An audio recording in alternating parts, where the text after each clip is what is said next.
In 1946, Germany was left with only ashes, hunger, and memories no one wanted to remember. Those who had worn uniforms were now just silent figures in the rubble, looking for a meal, a place to stay. And in the ashes appeared women carrying the flag of the victor. They did not carry guns but bread. They did not occupy land but saved people. American women came to the heart of a devastated Germany to cook, share milk, and food with the children of yesterday's enemy. And the German women, they could only watch in silence, in amazement. Between the thin line of pride and gratitude, it was no longer war. It was the moment when people found themselves again. If you believe that history is not only written in blood and steel, but also in kindness and tolerance, subscribe to our channel and join us in discovering untold stories where war ends and humanity begins to revive. 46.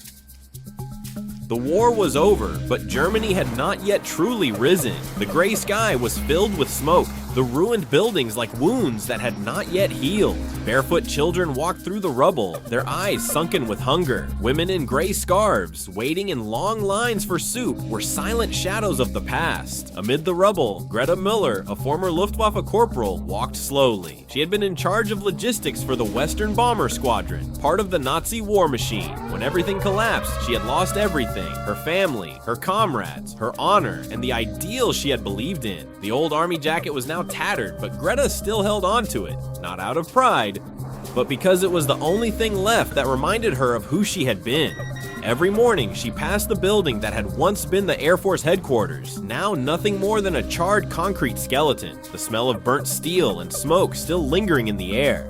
One cold morning in late February, a strange engine noise sounded in Dresden's central square. American army jeeps drove in, but they were not armed soldiers, but women in thick coats carrying boxes of food and powdered milk. They were members of the American Humanitarian Relief Organization, sent to distribute food to German civilians after the war. People backed away, their eyes wary. So did Greta. She hid behind a collapsed wall, peering through the cracks in the bricks. She was still burdened by the old propaganda images. Americans, enemies, occupiers. But what she saw was completely different. One of the American women, Mary Anderson, about 30, got out of the car, smiled slightly, and put a box of bread on the ground. She bent down, broke off pieces of bread, and shared them with the skinny German children shivering in the cold. No one said anything. Only the children's eyes looked at her with suspicion and gratitude. Greta stood still. For the first time in years, she saw an American holding not a gun, but a loaf of bread. Not shouting orders, but asking gently in broken German, "Hungrig,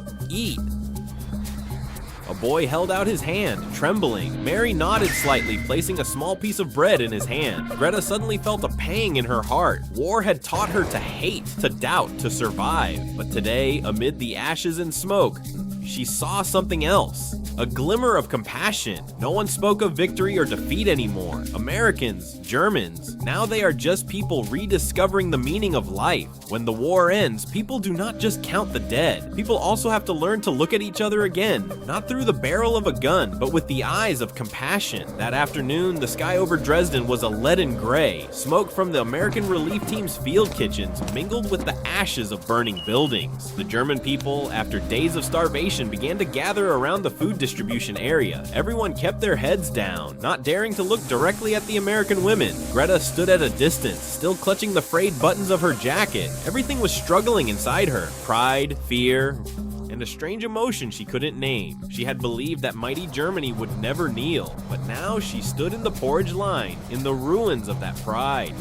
"Excuse me, could you come closer? I have some warm soup." Greta paused. She didn't understand the rest of the sentence, but Mary's gentle gaze stopped her. Mary smiled, holding out the tin bowl to her. Greta hesitated, then walked slowly over. The smell of hot potato soup wafted through the air, simple yet strange, a scent of life. "Danke," Greta whispered, almost inaudibly. Mary nodded. "Gern geschehen." Nothing. The two stood still for a few seconds. The wind blew, carrying the scorched papers into the air. In that moment, the two women, one a former soldier of the losing side, the other from the victorious country, looked at each other like two ordinary people.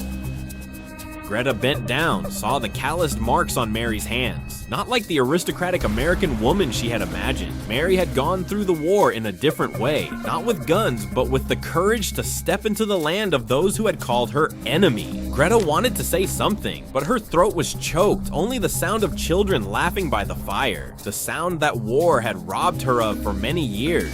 Mary turned to look at Greta, her eyes filled with an unspoken question. Why does war need so much blood, when just a smile is enough to make people understand each other? Greta did not answer. She only placed her hand gently on her chest, where her heart still beat, weak but real. The war had made her forget this feeling, the feeling of forgiveness. That night, Greta returned to the small hut by the Elbe River. She lit a small fire, picked up the empty bowl, still warm from it. For the first time, she did not feel afraid of the Americans. Instead, she feared something else, that if she forgave, the memory of the fallen would be forgotten. The night in Dresden was cold and rainy. Droplets of water ran through broken windows, mixing with the dust still clinging to the roof. Outside, the piles of rubble still smoldered, months after the war had ended. Greta huddled by the small fire, watching the flickering flames reflected in her tired eyes. She couldn't sleep. The scene from that afternoon kept replaying in her mind. The American woman, her gentle smile, her hands sharing bread with German children. In the world she knew, that couldn't have happened. But now it was painfully real. The next morning, Greta returned to the square, not for food, but because she wanted to understand. The American relief team was still there. Mary and a few other women were setting up a new field kitchen. Next to them, German children were giggling, playing around a pile of wet wood. Need help cooking? I need more wood. Greta stood nearby, listening, then slowly walked over. She pointed to the pile of firewood in the corner of the wall and whispered, "I help you, I'll help you." Mary turned around and smiled, a smile that warmed the winter air. They carried logs together, lit the fire, and cooked a new pot of soup. For the first time, Greta didn't stand in line waiting to eat, but stood behind the stove sharing small portions with the Americans. Mary looked at Greta and said softly, "We're all tired, right?" Greta looked up, not answering, but her eyes spoke for themselves. In those eyes, Mary saw something the victorious newspapers back home had never written about. The loss of those on the other side. Neither of them said anything more, only the hands working together, passing each bowl, each handful of bread. In the darkness of the end, those hands, one German, one American, had rekindled a small flame of humanity. Perhaps compassion has no nationality. It only needs a hand reaching out and a hand daring to take it. Darkness fell. When everyone had gone home, Mary sat by the fire, inviting Greta to sit next to her.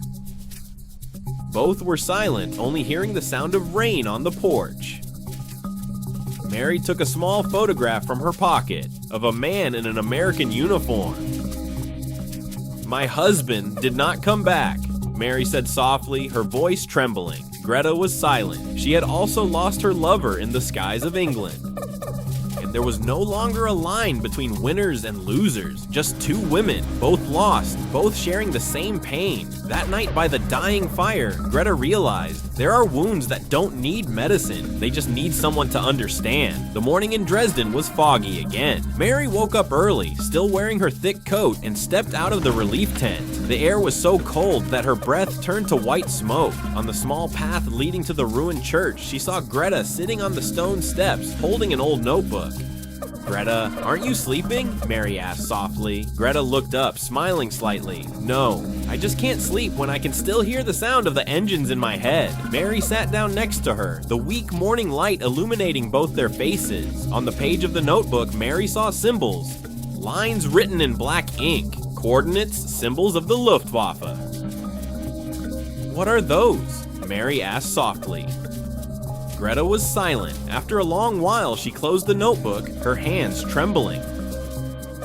"It's a list of the flights I've flown to supply ammunition to. I've refueled, I've prepared bombs for the squadrons that took off, and maybe one of them, the one who killed your husband." Mary was stunned. She looked at Greta, her eyes a mixture of shock and disbelief. Greta's words were like a cold knife cutting through the still air. A drop of rain fell onto the page. Mary didn't know if it was rain or Greta's tears. "I didn't know."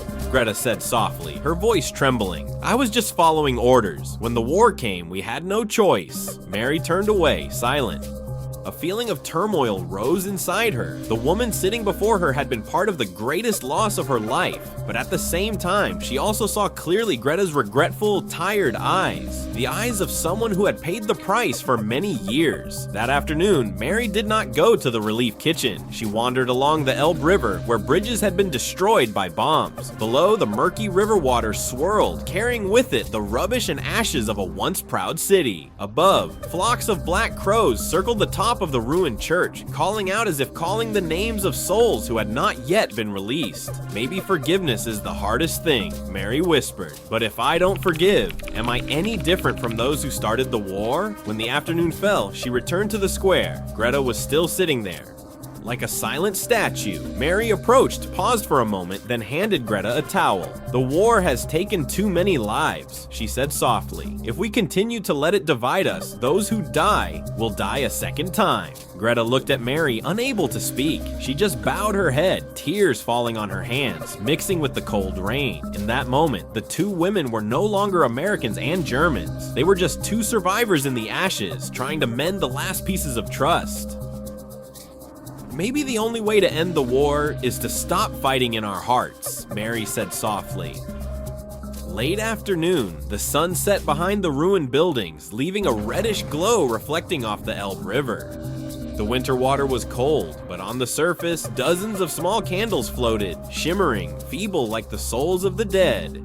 Greta stood on the bank, holding a small candle. She had asked Mary to let her join the memorial organized by the American Relief Group. At first, she hesitated. She feared that she was not worthy to place that candle in the river, where so many Americans had died under bombs from the very squadron she had served in. Mary stepped forward, carrying a small wooden box. Inside were white candles, wrapped in pieces of paper printed with the names of the dead, American and German. Not to discriminate, Mary said, her voice soft, but to remember that in the end, they were all victims of the same madness. Greta was silent, taking the candle. Her fingers trembled slightly as she struck the match, the small flame igniting, reflecting in her moist eyes. She walked to the water's edge, knelt down, and let the candle float away. On the water's surface, the lights blended, no longer distinguishing between German and American candles. They flowed together as if the whole river was whispering, "Forgive, let the past rest in peace."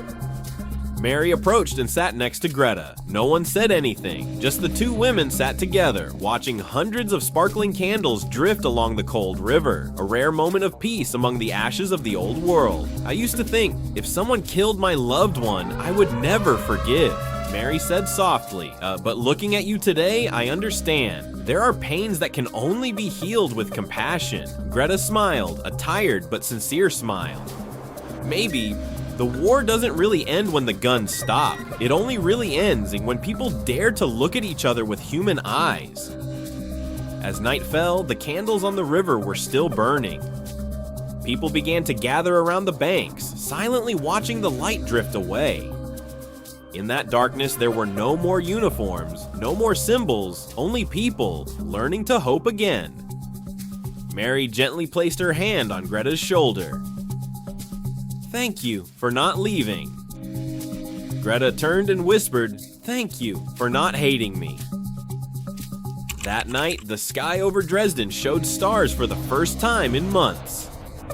Greta looked up, feeling as if someone was looking down, smiling. The souls had fallen asleep, and a new age was waiting for the dawn. In the ashes, there is still light. In the human heart, there is still room for good. Early morning in Dresden, the pale sunlight filtered through the thin smoke, illuminating the roofs that had not yet been rebuilt. On Altmark Square, a group of women, German and American, were cleaning up the rubble.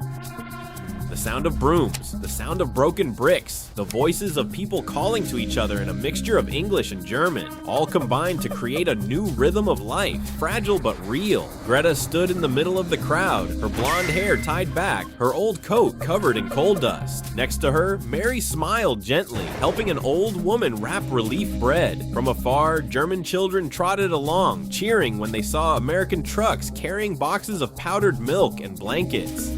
"Greta, do you see?" Mary pointed. "They're smiling. I haven't seen children's smiles here all winter." Greta nodded slightly. "Maybe."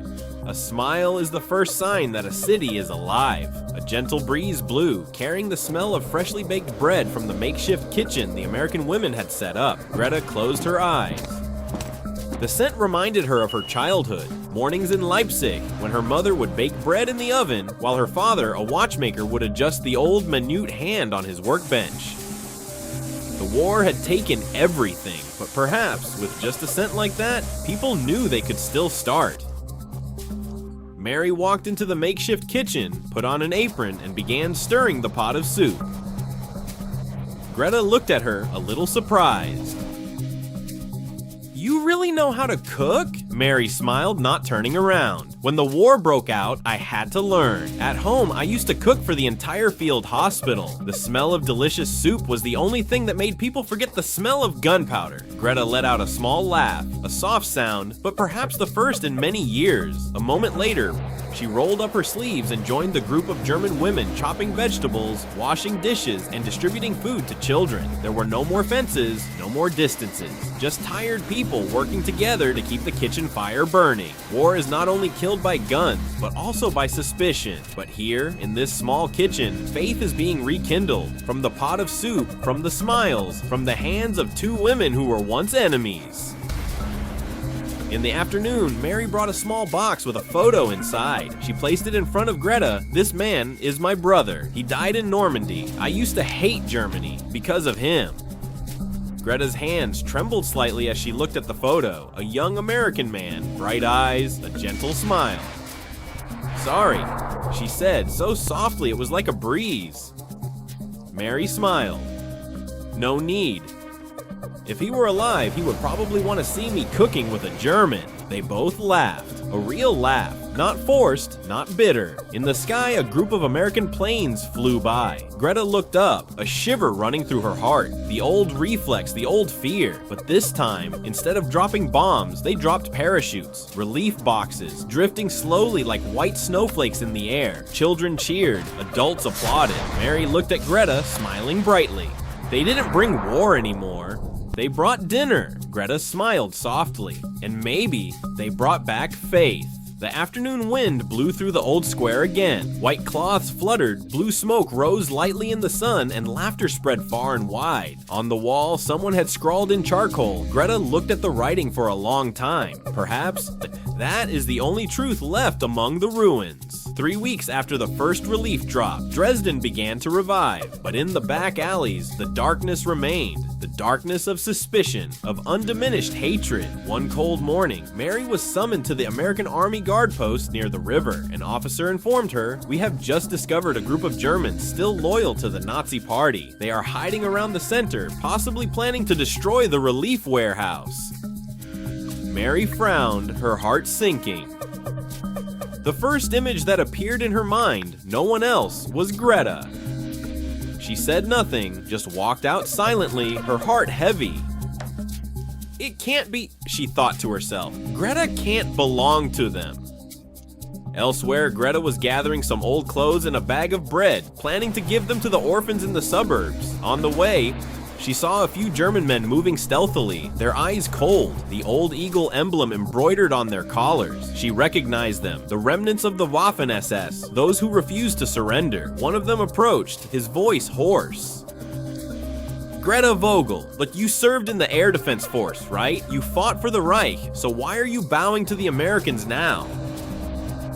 Greta clenched her fists. She wanted to walk away, but they blocked her way. The man chuckled, pulled out a flyer from his pocket. "We are about to take back Germany. Tomorrow night, when we meet, you will come. People like you should stand with your people." She looked at the flyer, then tore it to pieces right in front of him. "Germany doesn't need more blood. Neither do I."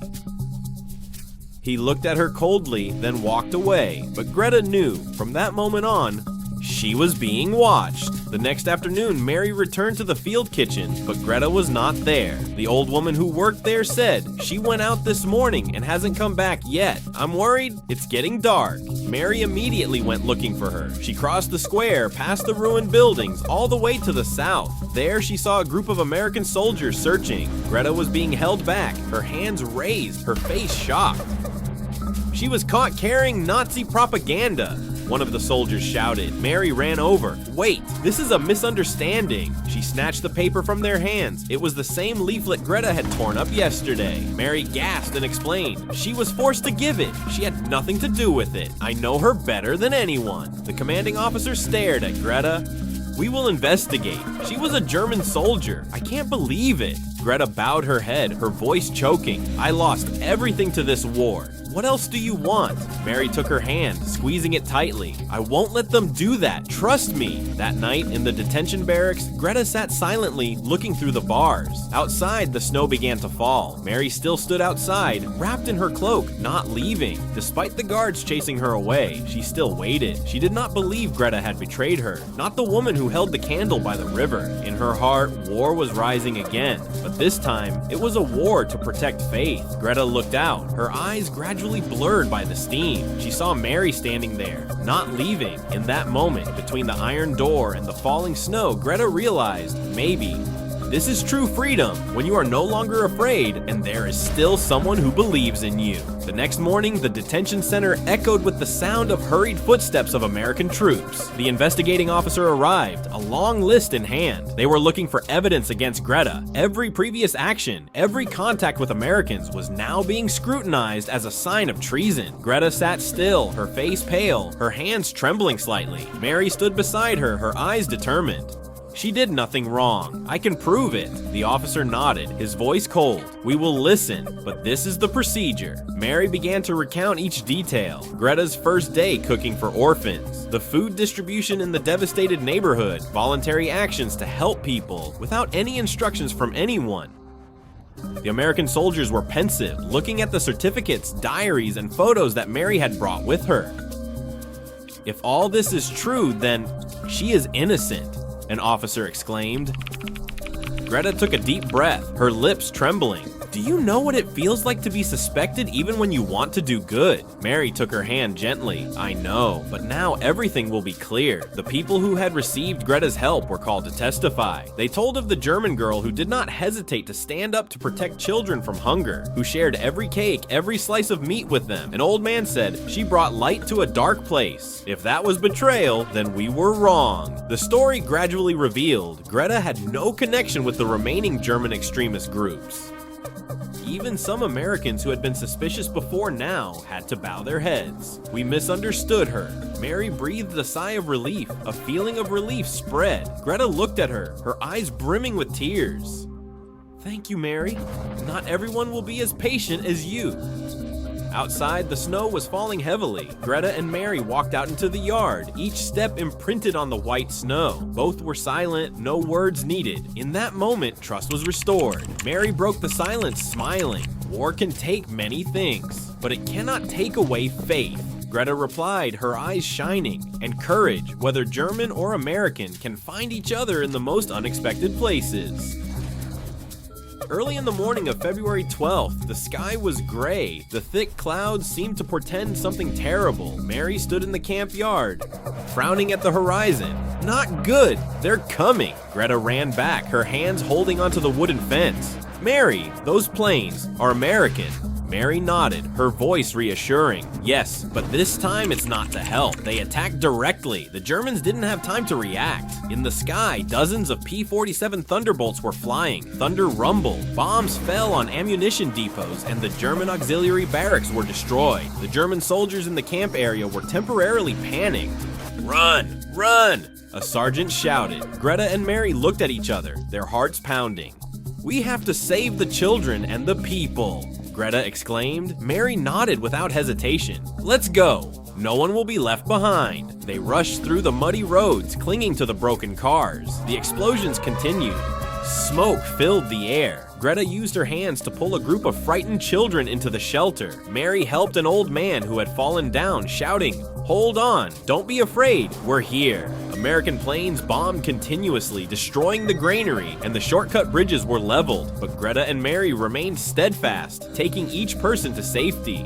"Follow me. Hold on tight," Greta shouted amid the dust and explosions. When everyone was settled in the shelter, they heard the sounds of fighting outside. Mary looked through the crack in the door, her eyes wide open. They used tactics we had never seen before. Not direct fire, but a combination of bombs and lightning speed. Germany didn't have time to react. Greta reassured the group, "Don't be afraid. America may attack, but we still have each other." Outside, the German soldiers panicked, trying to organize their formation, but the American planes and bombs were too fast, too accurate. Mary realized that victory depended not only on guns and bullets, but also on adaptability, determination, and the spirit of protecting civilians. Greta and Mary joined forces with some conscious German soldiers, guiding them to help civilians run into the shelters. "We are no longer enemies, only survivors," Mary shouted. They coordinated, created a rescue chain, brought water, food, and bandages to the wounded. The bombs were still falling outside, but thanks to Greta and Mary's steadfast leadership, the number of casualties was kept to a minimum in a rare moment of silence between the attacks. Greta looked at Mary. "Do you ever think that we could be the difference between life and death for the villagers?" Mary smiled wearily but firmly. "If only one person stood up, the power could spread. We can do it, Greta. We can do it." Imagine if you were one of those villagers. What would you do? Click follow to join these emotional survival moments. The screech of American bombers sent the scene below into an unimaginable chaos. Black smoke billowed from ammunition depots and small settlements, echoing with the screams and cries of the wounded. Greta and the German soldiers crouched behind the ruined walls, their eyes still unable to believe what had just happened. The American B-17s and B-24s not only bombed the military depots, but also precisely targeted the supply lines, leaving the Germans with little time to react. German officers ordered the soldiers to evacuate civilians, but even the prepared defenses were breached. Sirens blared throughout the small town, but that did little to help. Mary, an American volunteer, and a group of other women ran through the destroyed streets, handing out food, water, and medicine to the children and elderly who had managed to escape. Greta watched, her eyes wide with shock. In her mind, the image of American women holding children by the hand, bandaging the wounds of German children, looked completely opposite to what propaganda had taught her. German soldiers stood motionless, unable to understand. These women, they not only saved people, but also smiled, comforted, and talked as if this was not a war. Meanwhile, German units tried to regroup, but the damage was too heavy. Many were injured. Many treasures were destroyed. Greta recorded each scene, a baby hugging its mother, hands shaking, eyes still looking straight at them, not understanding the reason for the explosions and smoke. These images began to shake her rigid military thinking. The next morning, when the smoke had settled, Greta and her German comrades, along with Mary and a group of American women, stood in an open field, watching the children being fed breakfast of bread, milk, and vegetable soup. Greta realized the truth. This was no ordinary battlefield, but a collision of two worlds, the world of violence and the world of humanity. She felt a wave of emotion as strong as ever. Americans, including women, were using their power not to destroy, but to save lives. Greta wondered, could what she had learned, the rigid principles of the German army, survive a culture where people could choose life and compassion over blind obedience? These questions will follow her throughout the rest of the war. As each day passes, the encounters with Americans, the acts of sacrifice of civilians, and the very face of the consequences of bombs and bullets make her and her comrades reconsider all their previous beliefs. If you want to follow the emotional and detailed story of the unexpected encounters between German soldiers and Americans during the war, click to follow the channel and turn on notifications so you don't miss the next part of The Shadow of War. After the attack, the small town slowly recovered. Greta and her comrades were still on duty, but now they realized a new reality. The Americans, especially the women, were not just passive civilians. Mary and her group of volunteers continued to prepare food, medicine, and warm clothes for the German families who had been hit hard. Greta watched them work, surprise and confusion no longer the only emotions. Another feeling gradually blossomed, curiosity and a thirst for knowledge. She saw Mary help a German boy stand up after he fell, then carefully apply medicine to his wound. Mary's eyes contained patience, but also strength and determination, something Greta had never seen in any woman in the German army. The next day, Greta received an invitation from Mary to join the volunteer group at a shelter to help cook meals for German children. Greta was hesitant at first, but curiosity overcame her fear. She walked into the kitchen where children were running around, laughing, and eating steaming vegetable soup. Greta looked at them, remembering her own childhood, and felt a human connection that transcended war and uniforms. As she helped chop vegetables and prepare bread, Mary spoke in simple German that Greta could understand. "We are not your enemies. We just want to help those who are suffering." Greta listened, her heart sinking. In that moment, the military principles and German propaganda about the enemy began to falter. The cooking sessions, food distribution, and childcare became an unexpected bridge between two worlds.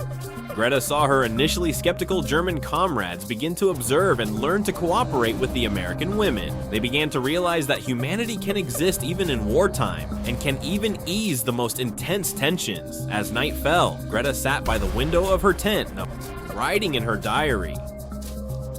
"Today I understood one thing. True power does not always lie in guns or tactics, but in the ability to maintain humanity and save the lives of the weak. Perhaps war is not always just destruction." The following weeks in town gave Greta and her German comrades a glimpse into another side of war, not through bullets or marching orders, but through small acts of kindness. Mary and the American women continued to distribute food, caring for children and the elderly, leaving many initially skeptical Germans wondering, is this a form of psychological warfare, or is it really kindness? One afternoon, Greta joined Mary on a trip to an orphanage to deliver milk and bread. The children looked at her and her German comrades with a mixture of skepticism and curiosity. The youngest boy, about 7, took Greta's hand and asked in a trembling voice, "Are you a soldier?" Greta smiled slightly, bowed her head. "Yes, but today I am just your friend." In that moment, Greta felt the fragility of trust, but also realized that trust could be built little by little, with small but sincere actions. Her comrades, initially wary, began to help bring milk, prepare meals, and play with the children. These seemingly ordinary gestures eased the tension of war in their hearts. At night, Greta wrote in her diary, "Today I understand that trust is not easily given, but it is not impossible to form. We who fought for orders now learn to fight for humanity." Another day, as Mary prepared meals for sick children, Greta witnessed the ingenuity and endurance of American women. They took care of food while also comforting children, wiping runny noses,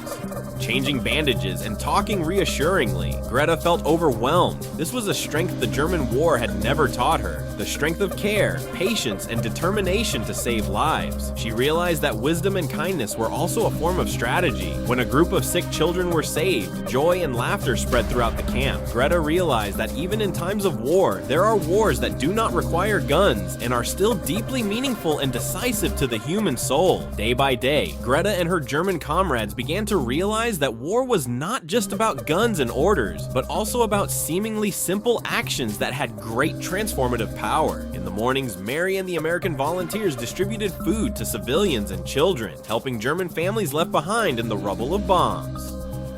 Greta could not forget the moment when a German mother sobbed next to her slightly wounded child. Mary gently wiped away her tears, put a hand on her little daughter's shoulder, and whispered, "Everything will be okay. We will take care of you."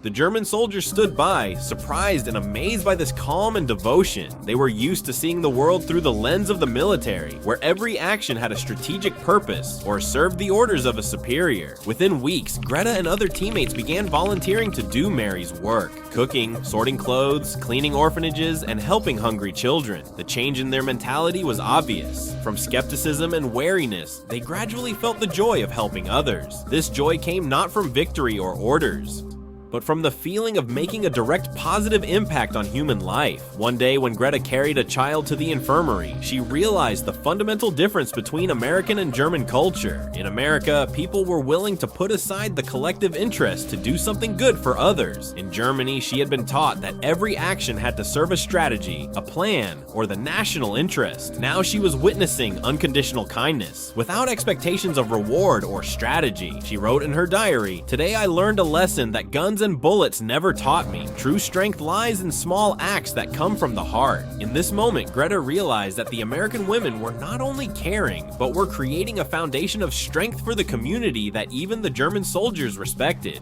And they taught her that in the midst of war, there were still people fighting with kindness and quiet courage, a weapon that Germany had never thought of. German female soldiers witness American women bringing food, preparing food for German children in makeshift camps. Surprise and inner conflict. They are used to seeing war through violence. Now they see the humanity of the enemy. Emphasize the contrast between the cruelty of war and civil kindness. Imagine yourself in their place, between war and humanity, and feel this extraordinary. Many German female soldiers gradually connect with American women, learn how to take care of children, cook, and manage the camp. Temporary integration. Friendships arise between people who were once enemies. Broaden the view of American culture, values of freedom, and community spirit. Small stories like this demonstrate the power of kindness that transcends all borders. A surprise attack by American planes. Germany is unable to react. Everyone panics. German female soldiers see the cruelty of war directly. Describes in detail the feelings of confusion, fear, and survival skills. Emphasizes the conflict between humanitarian experience and the reality of war. The war between Germany and the United States reaches its climax. New tactics, bombs, jet planes.